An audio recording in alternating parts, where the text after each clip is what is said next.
ইস আগের মতো যদি ফ্যাক্টরিতে এনিমি নামতো তাহলে মানুষকে ঘুষাঘুষি করতাম রে। এ হরে সেটির দিকে 4 বছর হয়ে গেল, ফ্যাক্টরি তো ঘুষাঘুষি হয় না। চল তুই আর আমি ঘুষাঘুষি করিস। এ বড় ভাইয়েরা আমাকে সাথে নাও, আমি একটু ঘুষাঘুষি করি। ঠিক আছে তারা তোরা ফ্যাক্টরির সাথে নাম। এই তো আমি নামছি, চলে আসো। আরে রাখ তোর ঘুষাঘুষি, আগে গান পাই তারপরে এদের ইচ্ছে মতো খেলামু। ওরে আরাম দাদা এদিকে ভিতরে নামে আমিও নামি। এবার এখান থেকে টুং টাং টুং করে সবগুলোকে নিয়ে নেবো। দাঁড়া তোর কিনলো আসি বেঈমান কোথা কাট।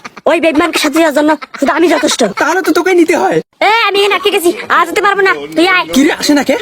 ভাই না ভালো, নিশ্চয়ই গানটা নিয়ে আসি, তারপর যত কিছু তো ফাইট করবো। ওই দাঁড়া ইয়া দে দে দে দে। ওরে শালা পালিয়ে গেল, একে ছুরি আমি নিচে যাই। তুই নিজে নামার আগে আমি গান নিয়ে ফুস। ওই কিসের ঘুষ দাঁড়া। তুই বলবি ও দাঁড়াইবে, তাড়াতাড়ি মার। ইয়া দে দে দে দে দে। উপরে দেখ। কই কোথায় পড়ে কোথায়? এই দিকে উপরে। ইয়া দে দে দে দে দে দে দে। এই রে এক কাজ করি এই সাইড থেকে মারি। হ্যাঁ ওয়াজ দিতে পারছি, এখন পুরোপুরি কাবারে আছিস, আর ভাবতে পারবে না। ইয়া দে দে দে দে দে দে দে দে।